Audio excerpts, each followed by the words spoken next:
Quel avenir pour les bornes du marché Saint-Cyprien? Une question qui demeure aujourd'hui encore en suspens. Sous la pression de certains commerçants, la municipalité réfléchit tout de même à un possible retour en arrière. Il y a un groupe de travail, on va encore se réunir 2 ou 3 fois d'ici l'été, c'est pour peut-être percevoir un autre besoin, et s'il y a un autre besoin, un autre aménagement. L'association Deux Pieds d'Oraux qui prône les transports doux souhaite le maintien de cette aire piétonne. Selon eux, un dépose minute pour les voitures ne rendra pas le marché plus attractif mais amènera des embouteillages. Les voitures qui tournent en rond, les voitures qui se garent, on ne pense pas que ça règle le problème du marché qui est un problème économique. Ce marché est cher, il a de la concurrence.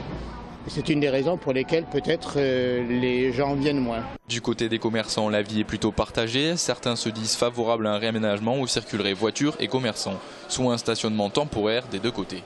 Du moment où ça ne gêne pas les commerçants du marché pour déballer et remballer aux heures où ils en ont besoin, il n'y a pas de souci, on peut les baisser bien sûr. La majorité des commerçants, elle est plutôt mitigée, mais je pense qu'il faudrait plutôt demander l'avis des clients du marché.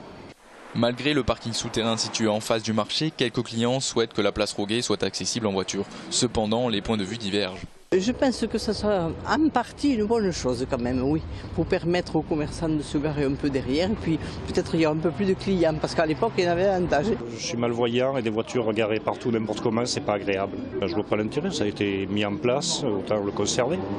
Clients comme commerçants attendent donc le verdict de la mairie qui sera sûrement rendu à la fin de l'été.